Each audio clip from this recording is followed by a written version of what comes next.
Bird flu, swine flu. I had the swine flu. Word? Yeah, I had Bruh. that. 4th grade. That was the most disgusting medicine in my life. Never again. Ebola. Ebola, yeah. You had H1N1. That was the cure to disease. That was the cure to the swine flu, huh? I don't even H1N1. know. I don't know. I don't know, but my point is All I know is that I'm alive today. There's been a lot of diseases, but I feel like this one is different in the I feel in this the one sense. is different because it's the basic like sickness symptoms. Like they can say like runny nose, and then you just pass out. Cough, and you can just it's like touch this, you might can get it, Right. And they don't really know. And I it's feel like they airborne. don't really know what it is, I mean, They don't. They haven't found a way. I think they're downplaying it. To be honest. I feel like they really know. Because they don't want to release too much out there, like they scare nobody. I'll say this, but the fact that they canceled Chinese New Year, because and that's a big cultural. That's what I'm saying. So if you're willing to cancel like big events like this and shut down like terminals because you don't want people like coming in it must be and serious. leaving out, it got to be something more to than it's just like a cold. But 213 people dead from a cold. And here's no cold. Here's my thing: if you were building 2,000 bed hospitals, keep in mind, China is probably the biggest. It is the biggest population on this planet. So if you have all of that, so I'm saying, right? You would think you would have hospitals already in place. So with a pretty big, what's the word? High occupancy. Yeah, high occupancy. You would think that. So if you're building 2 new hospitals, what does that tell you about where you think this is gonna go? Because I guarantee you, like they know more in China than they are telling us, like in the outside world. Definitely. I mean, the CDC knows more than we do. And if it's that like populated, you're not gonna be able to like contain and count up how many exact people were in Wuhan and how many people actually left. Why are they evacuating people? I'm not trying to be an ass. I mean, I'm not. Look. I don't know why. Keep it in your country, bro. Keep it over there. No, I think they're evacuating people out of that town so they can probably like. I think they're taking foreign people out. I think they're leaving like indigenous people there, but like United States people. I think the countries, other people want them back home so they can deal with it here. And but I'm saying, to pinpoint like who's infected and who's not infected, and probably like is that not irresponsible? But I see what you're saying though. Like, what's the point of making like this? Why risk it traveling? You know what I mean? Because you are traveling. When they contaminate a whole town or something like that, I feel like that's what it is. But at the same time, you gotta remember the United States has better technology probably, and we probably just have more resources to deal with it. But I'm saying, but not in China. Let's think about it. Like China is pretty advanced. China has nukes too. Yeah, China. True, but also we're more developed than China. Think about it. China probably only has like there's cities, like a couple cities that are developed, and then a bunch of rural areas. But we buy a lot of our stuff to buy our industry from them. Not that many rural areas. We're pretty much developed. We've bought most of our industry from them though. Like as far as what we build our stuff with. But that's like, but you know what I'm saying? It's like that's their specific points in China, like the big cities. Right. But outside of those big cities, like Wuhan and like I wouldn't say Hong Kong, they're not really part of China. But compared to the United States, we're all developed. Like the country as a whole isn't developed. There's still people living how they lived centuries ago. You understand? So it's like a difference. So maybe that's why they're transporting people to go to the UK, to go to the United States. And maybe that's why they're building 2 hospitals out of nowhere. It makes sense in that regard. They don't have the infrastructure to deal with it. Like when things like this happen, I'm like upset about it, but then again, I'm like, there is like too many people already. Bro, I didn't want to say it. I don't want to feel bad saying like I'm not saying like, oh my gosh, people it's need natural to selection, die. Anastasia. Yeah, but I'm not saying people need to die, but I'm just like, there is already enough people. Like we've already been overpopulated. I'm not saying like God forbid, like I just be the one to get to die. But in my head, I just think like, in that case, I need to take 2 steps away from you right now. But I feel you. I mean, maybe like kind of like that argument when people say maybe this is why Australia is on fire and we keep having crazy hurricanes in the United States because the world is like trying to reset itself because humans are just a plague to the environment. That is a fact. But also, we gotta remember that illnesses and viruses don't just pop up. Like, it's possibly man-made. That's all I'm gonna say. To be honest, or like, things that are like just FBI don't come after me, but this is man-made. Things like are melting and glaciers and things that have been frozen. But you know what? Yeah, years. it's true because things that have been frozen in glaciers are now in the or water. just like cracked open from the ground, like that. Yeah, come up. Like you that's never very know. true. Because like I feel like there's endless things that you can think about where it came from, but I don't think anybody would ever know. Who knows? And I mean, and just in terms of information, the people who would have it, they aren't exactly the people who we would expect to be forthcoming with such information. Right. Like, And that's just because, it's a whole different continent. Yeah, So I mean, it's not like we're the best of friends with China either. I know. Yeah. Especially with we were working towards it.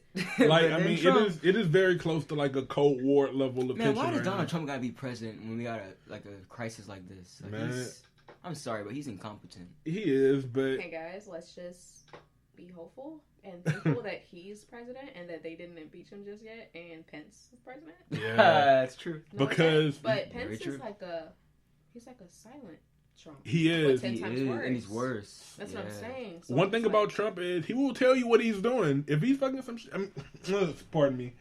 It's uncensored. I know, but still, it's certain words we don't want to just blurt out there. This isn't world news. This is 771 certain words we don't want to blurt out. We're trying to keep it PG for the kids. But look, it's not a kids show. Your children should not listen to this. Pence wouldn't tell us a thing. Trump lets us know everything. Every move he got to make, he'll tweet us and tell us. He's on the toilet right now. That's what he'd be like. And Pence will just.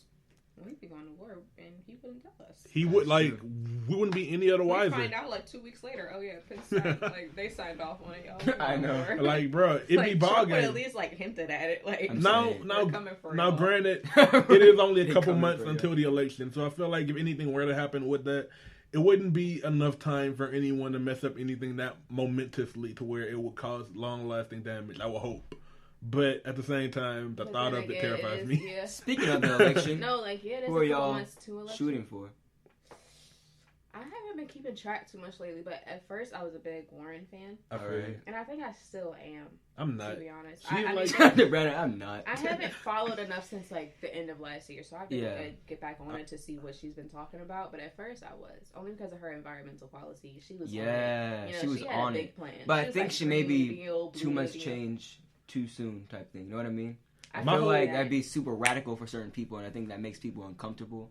I was for Bernie for a little bit, and now I'm kind of questioning because he said some weird stuff about reparations. I was watching a video, and he was kind of dismissing reparations and saying that reparations need to be for more than just black people.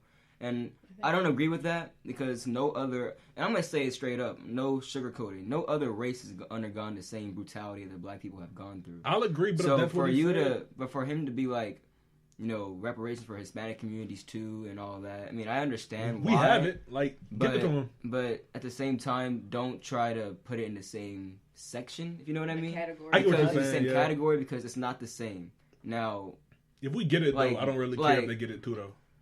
I mean, but I would say, not to sound selfish, but I say we deserve more. You understand? Don't put our struggle on the same level is what I'm saying, because what we've gone through historically is much greater than what Hispanic people have gone through. I feel like we've all gone through our own share of things. Yeah. But ours is hey, we went through hundreds of years with this. And this is more, and this is pre-history, back when they overtook Egypt, and they you know what I mean? This is before we came to America. We've been being treated horribly. So it's don't compare it at all. And this is from your local history major, Charles Borgeon. I'll agree. Similar, but I agree with what you say. They get it too. Oh well. But but the way he said it, it's he was trying to put it on the same level. I still feel the burn. Don't get me wrong. I like Bernie. Yeah, I like Elizabeth. I mean, I don't know who I choose between the two of them. I think Elizabeth may be too much for the conservatives. But I like her. She's hardball with it. She's straight up facts. I'm going to throw out a name that y'all probably weren't. Andrew Yang. I am Andrew Yang. I like Andrew Yang too. So here's what I'll say about that. A lot of him. As far as right, I mean, I'm seeing him a lot. Andrew Yang, your people text me too much. I'm getting annoyed. As far as environmental policy, I feel like all three of those candidates, Warren, Sanders, and Yang, all have policies I feel would be fairly realistic and helpful. So I mean, I wouldn't vote against one of them for not having a good environmental policy. I'll say that. Just as far as policy and what I feel like we have to gain and not lose, all of those people are saying things I can agree with. I like Yang's. You put me on to Yang, actually. Right, and I like Yang. Yang has some really good ideas. And I was in the old office. You put me on to Yang. Hey, next door. Look, it's what I always say about Yang that's different between him and other politicians. When he is asked a question, he doesn't like go and give you a different side story or something. He gives you a direct, fact-based numbers. Here's what happened in this year. I like that about him. He's very business-minded. Like he is, and not Donald Trump business-minded, but he's an actual he's not an entrepreneur. Not the whole Donald Trump story. Oh, he's a business-minded dude. He should be president. But this dude's an actual business-minded dude, not a reality TV star. He's just a guy. Like he seems like a nice guy. And the way he reasons things is like, I would like him to be president too. But I just don't know between. I can't choose, but let's be real. We all know that, what's his name? Joe Biden will end up getting the Democratic nomination. Yeah. Let's be real. He's going to end up getting the nomination.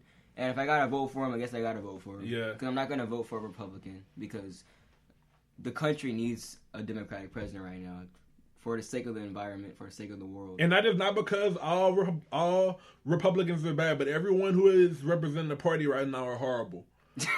I'll say that. I mean, look, if the environment isn't a part of your campaign and if the environmental issue isn't a policy you're thinking of, I can't vote for you at all. I can't even look at you in the eye because the environment is more important than anything right now. Without the environment, none of these other issues matter because you'll all be dead. This is what... And I don't think a lot of them realize that, like, this campaign means way more than, like, I know the economy is always going to matter, but environmental-wise, like, these next 4 years, I'm saying, we're on the cusp right now. We've already been messing up for, the economy and money, that's a man-made thing. That's a construct I can, take down any day. But the environment, I can touch a tree. You know what I mean? I can't touch those numbers I'll be counting. If we can't drink this water, then, I mean, that's a problem. Really gonna Exactly. Florida and New Orleans are going to be here, y'all. So, in conclusion, I will say this. In conclusion, I'll say this. I don't think that Yang is going to win the nomination. If he does, I will vote for him. Me personally. I think it's definitely because right now, as it stands, it is Joe Biden first, Bernie Sanders second, and then Elizabeth Warren third, followed by Andrew Yang as far as the polling. So, you know what we got to talk about? What's up? How the Democratic Party, let's make it clear. I'm not a Democrat nor am I a Republican. I'm ultra super Republican. No. Independent. I almost slipped up. Ultra super independent Rastafarian. Don't like politics at all. So I'll say that the Democratic Party should be ashamed of itself. We went from an entire stage of women, brown people, all the way down to a bunch of white folk. And Andrew Yang, who didn't make one of the debates. So just a bunch of white folk. Like, that has a lot to say about the mindset of people. Because we had Kamala Harris, who was a black woman. We had 3 other women or 2 other women running as well. Mm. You had a gay guy. Like, all these different people. Buttigieg, yeah. And now you're just down to straight white people. One thing about politics is, and I'm not saying... how much longer will Elizabeth Warren be in the race? Because they're trying to go for an old white man is what it sounds like to me. I'll say this. Which is one thing about politics is, that I found out, you will only have heroes in the game for so long. Like the people who are actually quality good people are not going to make it to the early months of that election year. It just aren't. So I'm not saying any white people are destined to be bad or black people are destined to be good. I'm not saying that. I'm just saying that just the good people in general. The people who actually have ideas and concerns for the things that matter, the people like you and me, I see that. They are not going to make it. But... Yeah, they aren't going to make it to the months that really matter. It's always going to be the guys who know people, who have connections, who have experience, and who has a wide base out there, among. Yeah, I agree. It's not always about race, but I think it just speaks to the country, to how we always end up going back to white people. Because after Obama, I think they said that's too much color for us. A lot of people just don't know what really goes into politics. It's you're basing it on what you know from growing up. Exactly. That's why I truly cannot call myself a Democrat because I haven't done enough research to even call myself a Democrat. I can't be the typical black person that's just growing up, I'm a Democrat because I'm black. Because you think for yourself, Antasia, congratulations. That's what I'm saying. You can't just go out there. Let's clap it up for Antasia for the one time, you know what I mean? Clap it up. Because it's true. People don't think for themselves anymore. Yeah, and just the ignorance. That's why I feel like Trump was elected, because of the ignorance, the country. I'm not going to vote because he's not going to win anyway. Stupid. And just oh my gosh, the people that haven't been to school, no offense, grew up on farms and just in those random areas. In the rural areas. The ignorance, oh my gosh, it's a white man, he's talking about, I'm going to ban these people, we going to do this, I'm going to vote for him. And that's something they get behind. That's something that they can, because I think what we have to understand is people vote for their culture. I feel like literally, and if you grew up in a house where you just see like the typical white man like being up there with Confederate flags up in your fireplace, it's only a certain amount of culture. Talking about Confederate, I had a job this winter break where they had an American flag and a noose hanging from it. Oh baby, when I was driving through Mississippi, Cali? I didn't know that was their flag in Mississippi.